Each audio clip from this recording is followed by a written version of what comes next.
Entendes o que estás lendo? O podcast que te leva através das páginas da Bíblia. Livro por livro. Capítulo por capítulo. Uma exposição bíblica emocionante. Aperte os cintos e embarque comigo nesta viagem.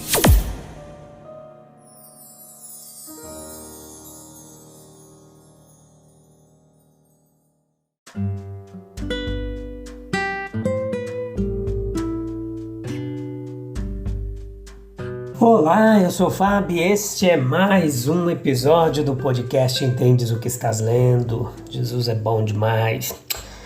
Deixa eu ver qual que a gente parou aqui. Vocês lembram? Vocês que sempre nos acompanham. Marcos, capítulo 14, o episódio de número 5. O último episódio do capítulo 14. Depois nós veremos capítulo 15 e 16 para encerrar este livro de Marcos. Que jornada excepcional, fantástica, né? Muito aprendizado. Você que está nos acompanhando aí sabe que tem sido uma jornada muito legal de refletir, se prostrar diante do texto bíblico para aprender todas as lições que ele tem a nos ensinar. Nós estamos no finalzinho dos evangelhos aqui, sempre passamos pela prisão, morte, crucificação de Jesus. É algo bastante comum. Então a gente vai ver um rei que é justo no céu e foi condenado num tribunal injusto na terra. Já pensou nisso? Marcos capítulo 14, versículo 53 e 65. E vai até o Marcos capítulo 15, versículo 1 ao 5 também com o mesmo tema no próximo episódio. Então veja que você leia o capítulo 14 com calma, silêncio, oração. Depois vem para cá, traz mais gente e convida nós e escute a nossa explicação. Esse podcast que está aí no Deezer, na Amazon Music, no Spotify, no Google Podcasts, na Apple Podcasts, está sendo distribuído para 14 países e 5 continentes. Nós temos aí bastante gente nos escutando, nos acompanhando em quase todos os estados brasileiros. Isso aqui é uma obra missionária, sabia? Tem gente que acha que missionário é só aquele que vai lá para o meio dos índios, nada contra, né? Também é um trabalho missionário, ir lá para o meio dos índios, ir lá para outros lugares, os confins da terra, outros países, mas está aqui, na World Wide, na internet, pregando a palavra de Deus, através desse podcast que pode ser alcançado por milhares e milhares de pessoas, né? Isso é um trabalho missionário, tá bom? Eu tenho certeza disso. Então veja que eles levaram Jesus ao sumo sacerdote e assim ele aparece perante aquele tribunal eclesiástico cujo dever era garantir que suas próprias leis fossem obedecidas.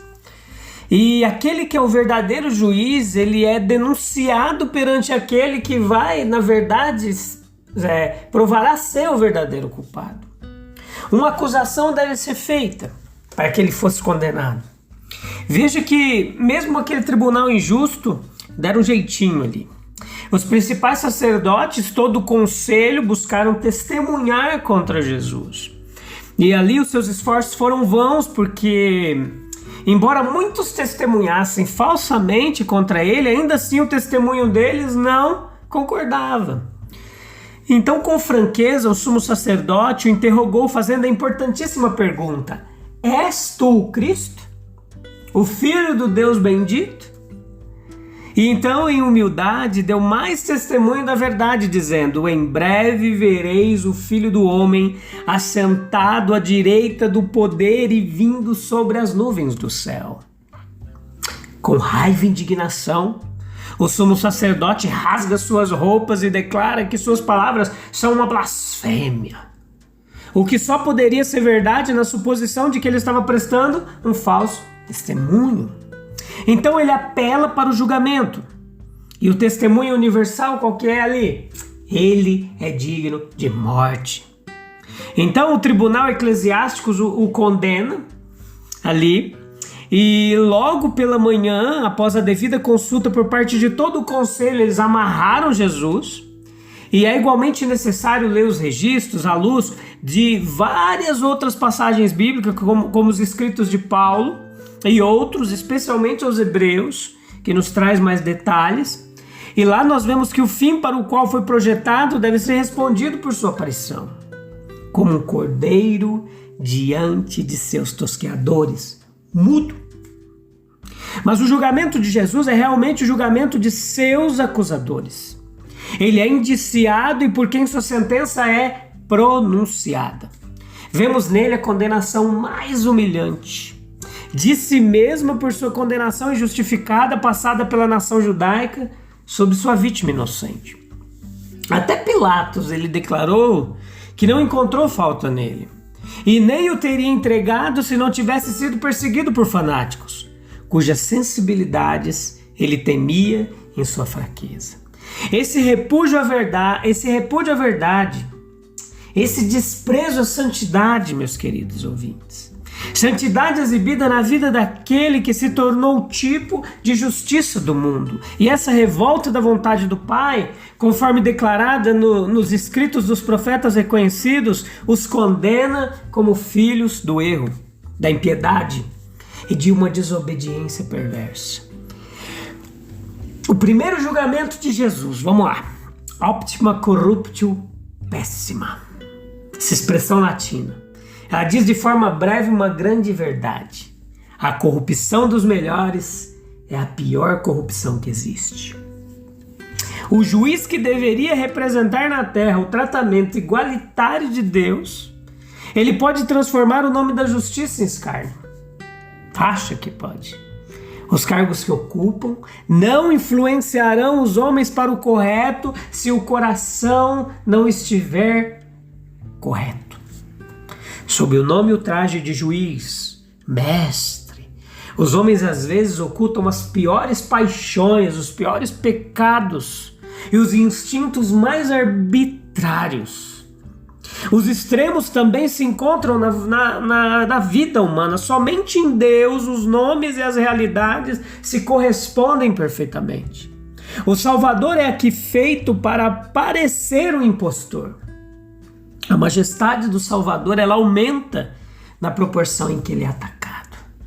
Aqui o nobre e mesquinho combinaram-se para desonrar o Cristo de Deus, para tratá-lo como se ele fosse a escória da terra. Então, mais tarde, os seus discípulos também foram tratados da mesma forma. Mas onde estão essas conspirações e conspiradores agora? Por um breve momento eles triunfaram, e mais eternamente eles são marcados por vergonha e derrota. Que débil tolice! Foram aqueles golpes dirigidos à cabeça do rei, manso e sensível. Pedro, negando a Cristo, no capítulo 14, versículo 54, versículo 66 ao 72, é algo que chama atenção também nesse texto. As aparentes discrepâncias do relato dos três evangelistas sobre a tríplice negação de Pedro, elas são explicadas com base em sua independência mútua, em destacar várias porções de uma longa e complexa série de ações. 3 negações são mencionadas por todos os evangelistas e 3 ocasiões são distintas. Veja em detalhes como foi essa circunstância. Uma evidência do poder do mal sobre os homens bons. Essa é a grande lição dos pecados dos santos. Deve haver vigilância contínua, viver e andar no Espírito. Não é bom expor-se à tentação, a menos que seja pelos motivos mais elevados. A curiosidade, ela parece ter sido o princípio dominante na mente de Pedro. Ele estava seguindo o bem maior, mas não como percebendo isso, ou realmente desejando isso. Um perigoso estado de coisas. Existem muitos seguidores indignos de Cristo que têm a maior condenação. O dever e o autossacrifício, por outro lado, ela conduzirão os homens com segurança através das mais terríveis provações. Visões mesquinhas de caráter e ofício de Cristo tendem a uma conduta indigna, meus queridos. Todo o estado espiritual de Pedro era tal que o expõe à perpetração das piores ações. E isso surgiu da prevalência de falsas concepções a respeito da pessoa e da obra de Cristo. Olha só. A sua atitude e ocupação imediatamente antes, longe, aquecendo-se, foram consideradas por muitos como um símbolo de sua posição espiritual em relação ao seu mestre. Ele estava longe. O ceticismo e a confusão mental sobre assuntos religiosos, se não forem corrigidos e neutralizados pela estreita comunhão com Cristo ou pela lealdade à verdade mais elevada que se conhece, tem tristes resultados morais e pessoais. Pedro ainda se apegava com esperança à sua ideia de um Messias mundano. Palavras e ações más, se uma vez praticadas, são mais facilmente repetidas e agravadas. Ele procede de um equívoco. Eu não sei, nem entendo o que você diz. Para uma negativa mais forte e direta, então, para juramentos. Mesmo homens bons como Pedro, se deixados por si mesmos, cometerão erros graves e pecarão. Como os homens em tal posição podem ser recuperados? Deve haver um princípio salvador externo e independente de nós mesmos. É em virtude de seu sacrifício completo, em espírito, que Cristo, com o olhar, ele levanta o seu discípulo caído e assim mostra o poder de seu espírito para redimir.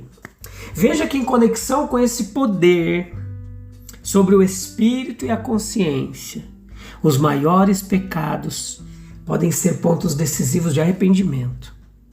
A memória ela foi apelada, os sinais extremos preditos pelo Salvador e serviram como um índice espiritual ou um relógio na consciência de Pedro.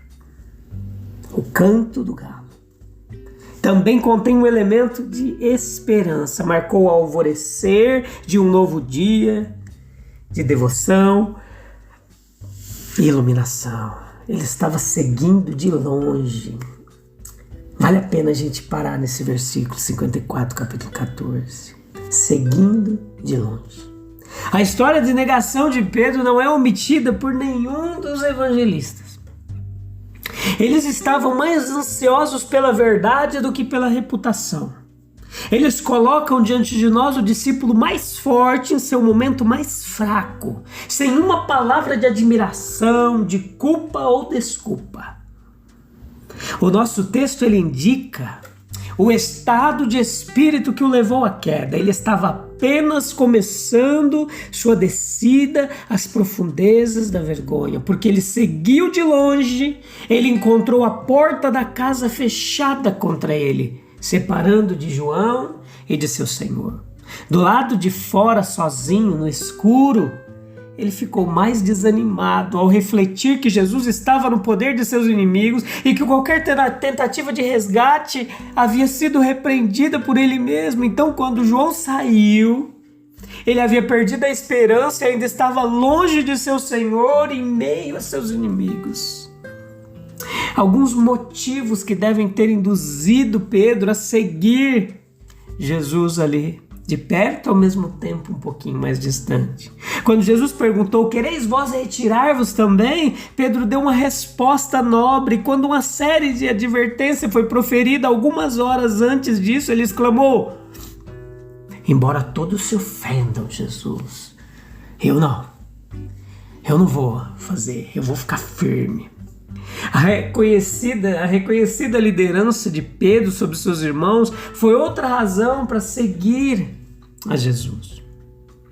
O Senhor indicou que Pedro seria seu líder desde o início. Os discípulos concordaram com isso, sempre abrindo caminho para que ele falasse e agisse no nome deles. A solidão do Senhor Jesus deveria ter apelado ao heroísmo e à generosidade de Pedro. A lembrança do amor pessoal de Cristo por ele poderia tê-lo aproximado. Jesus tratou com gentileza a generosidade de Pedro. Ele o havia escolhido com mais 2 para ver sua glória no Monte da Transfiguração e ver algo de sua terrível agonia no jardim. Ele havia sido fielmente avisado do perigo e assegurado da intercessão de seu Senhor. No entanto, tudo parecia esquecido e ele apenas seguiu de longe. É quando percebemos as palavras. Quando percebemos as palavras, Ele me amou e se entregou por mim, é que nós podemos dizer, minha alma segue firmemente a Deus. Veja como esse capítulo 14, ele está cheio de contradições. Ele nos apresenta o amor desmedido de Maria de Betânia, cantora, né? Maria de Betânia, irmã de Lázaro, que brilha radiante ao lado da traição sem precedentes de Judas Iscariotes. Contrastes também ocorrem na experiência de Nosso Senhor. Ele passa da comunhão do cenáculo para a solidão do Getsemane, do segredo da oração à publicidade de um julgamento simulado diante de seus inimigos. Grandes mudanças também são visíveis nas condições espirituais de alguns dos discípulos. Perceba, Judas aparece entre os discípulos escolhidos, ouvindo as palavras do mestre, comendo com eles a mesma mesa, e algumas horas depois ele é visto à frente de um bando traindo seu mestre e senhor com beijo. Pedro no jardim sai como herói. O herói Pedro, em defesa de seu mestre. Mas no palácio do sumo sacerdote, com o coração trêmulo, ele nega todo o conhecimento dele. Pedro não esperava ser descoberto. Ele era um estranho, a multidão era grande, a excitação era grande, estava escuro, a atenção parecia toda centrada em Cristo Jesus, com exclusão de todos ao lado. Uma pergunta feita inesperadamente exigia uma resposta, e seu áspero sotaque galileu aumentou a suspeita de que ele era um camponês que viera da Galileia com Jesus e era íntimo o suficiente dele para saber de sua prisão secreta e repentina. Ocasionalmente, aqueles que são discípulos devotos, eles desejam, como Nicodemos, permanecer secretamente. Eles desejam evitar toda a responsabilidade, portanto não fazem nenhuma profissão de amor. Mal suspeitam eles de quanto se sentem desencorajados por deixarem de confessar sua lealdade ao Senhor. Que toda a nossa influência em todos os lugares seja consagrada a Ele. Você não pode perder o próximo episódio. A gente vai começar o capítulo 15, tá bom? Se eu não me engano, vai ser 3 episódios só, o capítulo 15? Acho que sim, quase certeza. Depois o capítulo 16, por volta de 4 episódios, para nós encerrarmos este livro, tá bom? E ir lá para Números no Antigo Testamento. Esse foi o episódio 498 da 6ª temporada do Evangelho de Marcos, capítulo 14, parte 5, tá bom? Só para deixar registrado aqui para a gente não se perder. Um abraço, a gente se vê em breve, se Deus quiser e Ele quer, tá bom? Até lá, tchau, tchau.